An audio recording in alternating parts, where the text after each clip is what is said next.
இந்த காலி துறைமுகத்தில் நங்கூரமிட அனுமதி கோரி சுமார் 12 மணித்தியாலங்கள் காத்திருந்ததாக கூறப்படும் ஐரிஸ் டேனா போர்க்கப்பல் மார்ச் மாதம் 4ஆம் தேதி அதாவது நேற்றைய தினம் அன்று அமெரிக்க நீர்மூழ்கி கப்பல் ஒன்றினால் ஏவப்பட்ட டோர்பிடோ தாக்குதலில் மூழ்கடிக்கப்பட்டிருக்கிறது. அதுவும் 2ஆம் உலக போருக்கு பின்னரான கால பகுதியில் பாத்தீங்கன்னு சொல்லிச்சுன்னா ஒரு அமெரிக்க நீர்மூழ்கி கப்பல் ஒரு எதிரி கப்பலுக்கு எதிராக இந்த டோர்பிடோ ஆயுதத்தை சுட பயன்படுத்திய சந்தர்ப்பம் இதுவே முதல் முறை என்று சொல்லப்பட்டிருக்கிறது. குறித்த தகவலை யார் வழங்கினார்கள் என்பது குறித்து இதுவரையில் எந்த விதமான அதிகாரப்பூர்வமான தகவல்கள் வெளியாகவில்லை. இருந்தாலும் கூட அமெரிக்க பாதுகாப்பு செயலாளர் பேட் ஹெக்ஸைத் ஒரு தகவலை வெளியிட்டிருக்கிறார். அப்படின்னா சர்வதேச கடற்பரப்பில் இந்த கப்பலை கண்காணித்து தாக்கியதாக அவர் சொல்லியிருக்கிறார்.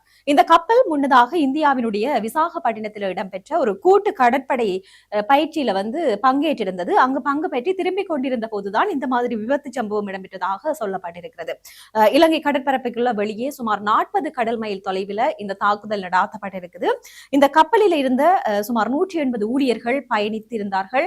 அதுல 87 பேர் வரையில் தற்போது உயிரிழந்திருக்கின்றார்கள். அதே மாதிரி 32 பேர் காயமடைந்த நிலையில் மீட்கப்பட்டு காலியில் உள்ள கராப்பிட்டிய போதனா வைத்தியசாலையில் அனுமதிக்கப்பட்டிருக்கின்றார்கள் சிகிச்சைக்காக.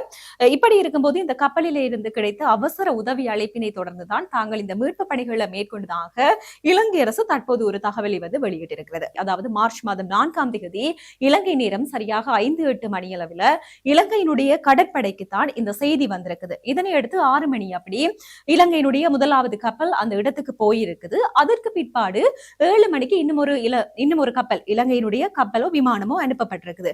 இவர்கள் ஒன்று சேர்ந்து இந்த 180 பேரையும் காப்பாற்றுறதுக்காக அந்த இடத்துக்கு போயிருக்கிறார்கள். அப்ப இந்த கப்பலில் இருந்து கிடைத்த அவசர உதவி அழைப்பினை தொடர்ந்துதான் தாங்கள் இந்த மாதிரி மீட்பு பணிகளை மேற்கொண்டதாக இலங்கை அரசு குறிப்பிட்டிருக்கிறது. அப்போது இந்த அமெரிக்கா மற்றும் இந்த இஸ்ரேல் இணைந்து ஈரான் மீது மேற்கொண்டு வரும் இந்த ராணுவ நடவடிக்கைகளின் ஒரு பகுதியாகத்தான் இந்த தாக்குதல் சம்பவம் தற்போது பார்க்கப்படுகிறது.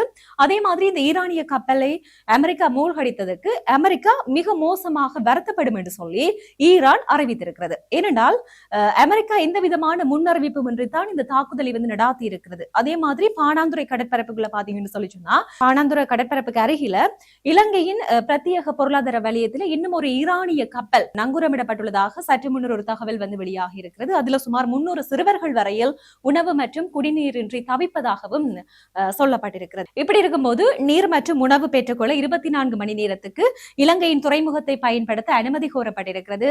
பாதுகாப்பு அமைச்சு இந்த கோரிக்கையினை இன்னும் ஏற்கவில்லை என்று சொல்லியும் சொல்லப்பட்டிருக்கிறது. அதே மாதிரி அதற்கான அனுமதியும் தற்போது மறுக்கப்படுவதாகவும் ஒரு தகவல் வெளியாகி இருக்கிறது.